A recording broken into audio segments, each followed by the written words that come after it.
Welcome back, and joining us now for today's market read is Imtiaz Suliman from Vunani Senti Fund Managers. Imtiaz, thank you so much for your time this evening. Let's start with general markets action, right?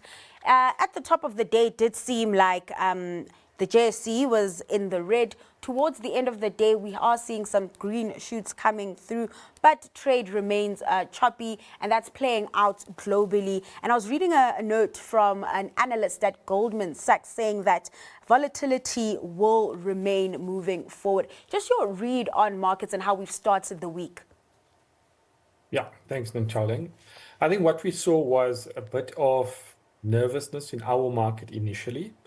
But, we're falling from Asia. That was quite positive. And this was on the back of the Japanese Prime Minister calling for a snap election and winning by a majority. So that brought certainty to Japan, with that market up over 4%. And it looks like those policies of trying to reflate the economy, doing more fiscal spend, will continue, and focusing on capex spend in specific areas like the defense spending and AI. So that was very positive. We did have a bit of a sell-off in commodity prices, which rebounded throughout the day. And by the time our market closed, we saw the gold counters, platinum counters up. We had a strong trading update from Northam, but on the other side, we had the likes of a British American Tobacco and a Bidcorp weighing on the overall index level. And we'll talk about those updates in just a bit. I want us to just reflect on some of the U.S. earnings we got out last week, particularly in the tech sector, right? Earnings mixed, with some companies being rewarded and others being punished, one like Microsoft. Are you expecting to see this play out throughout the year? It does seem like within the tech sector in particular, it's a stock picking market.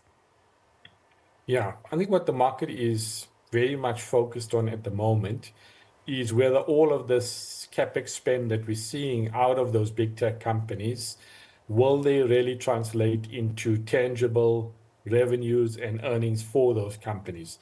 So to put that into perspective, the big four tech companies have announced capex spend of $650 billion for just this year. And that is a massive amount of money to spend. And what that does is it brings in a lot of depreciation on these companies' balance sheets. And what they need to do is monetize that capex spend. So there will be some winners and losers throughout this process. I think what is clear is that the big companies are spending a lot and they don't want to be left behind. What it does do is make it very much difficult for the smaller and mid-cap companies to spend and outspend these big tech companies. But I think, at the end, you would see some casualties. There wouldn't be a free lunch for everyone, but that will play out over the next few years. Talking casualties, and some casualties on the JSE today. Sasol down 2.74%. Earlier in the day, it was down 4%, but of course, those losses have been retraced. I did see that Goldman Sachs has downgraded the firm from buy to neutral. Could this possibly be on the back of that trading update we also got that wasn't as rosy as expected? Yeah, I think with Sasol, it's very much geared towards the Rand oil price. So what we did see today is a bit of strengthening in the Rand price and a bit of weakness in the oil price. And that does weigh on Sasol overall. What they do need to do in terms of making sure that they can pay down the debt is for the chemical side of the business to start performing better. And that will help alleviate the debt burden that Sasol currently has. But also a higher oil price will bail them out. And today was just a reversal of a higher oil price and stronger Rand. All right. Sticking with commodities, those updates that you mentioned at the top, we saw an update out from Northam Platinum as well as DRD Gold. Different miners, but a similar story, right? We are seeing those higher PGM and gold prices really fueling earnings growth on that front. Let's just get your analysis on those numbers. Yeah, so, it's been a very strong rebound in earnings. So if you take Northam, for example, from an earnings number of 69 cents to 15 Rand, it just shows that there's a lot of operating leverage in these companies.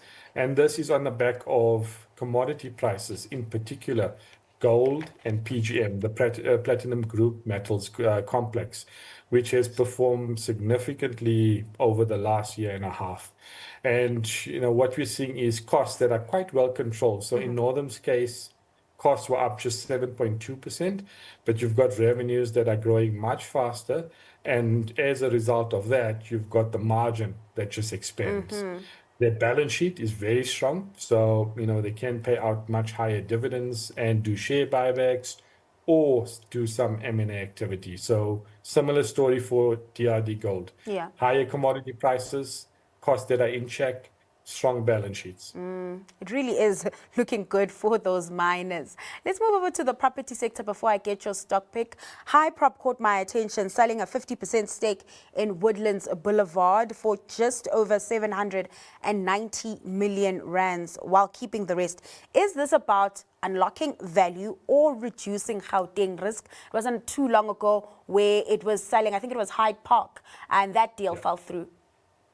Yeah, I think it's a bit of a rebalancing of the portfolio. Okay. They would have liked to sell Hyde Park, I think, as a first prize, but they do want to recycle some of that capital into a higher growth area, such as the Western Cape. All right, let's get into your stock pick. Where are you seeing value at the moment? Yeah, so I'm going for Microsoft. It was one of those counters that did come under pressure last week when they reported their numbers. But I think if you look at the overall business model of Microsoft, it's very much a diversified business model. They've got the productivity and the business processing element to it, which is like Office 365.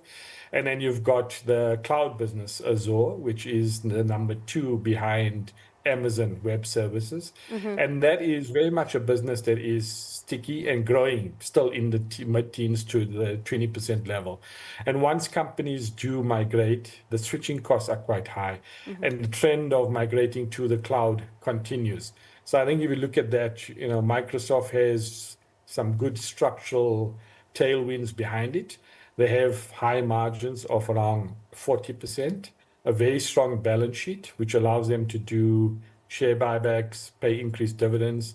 And then you've got some optionality in the portfolio, like the gaming business, which is Xbox, and there's LinkedIn. So I think some of those adjacent businesses are also growing quite quickly. And if you put that all together, it's still a high growth business, a high quality business with a very good balance sheet. All right, let's leave it there. Imtiaz, thank you so much for your time and taking us through trade this evening. That was Imtiaz Suliman from Vunani Senti Fund Managers.